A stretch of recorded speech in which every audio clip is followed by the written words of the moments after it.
இனி வீட்டாள்கிட்டலாம் சண்டை போடக்கூடாது.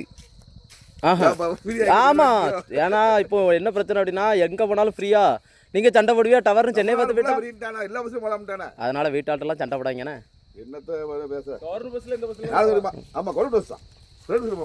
திடீர்னு பொன்ராஜண்ணே வீட்டாள்கிட்டலாம் சண்டை கிண்டை போட்டுறாங்க. டவர்னு ஊரை எந்த ஊருக்குனாலும் போகலாமா, கையெழுத்து போட்டாச்சு. ஆமாம், கையெழுத்து போட்டாச்சு. அதனால வீட்டாள்கிட்ட சண்டை போடாங்க. டவர்னு பசியாரி போய்கிட்டே இருப்பாங்க. அப்படியா? அப்போ இன்னைக்கு அதுக்காண்டியே சண்டை போடணும்.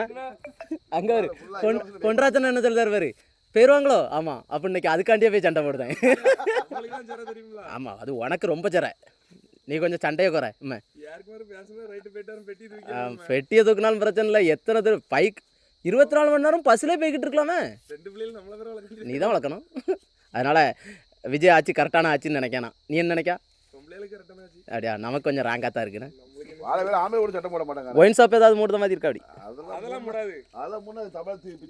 இல்லைண்ணே, மூடுத மாதிரி சொன்னாங்களா? அதங்கிட்ட ஆதவ், அது யாரு? ஆதவ் அர்ஜுனா தானே, அவரை தானே போட்டிருக்கான் அந்த துறைக்கு. இந்த ஏர்போர்ட்டுக்கு கோட்டரோட போனார்ல.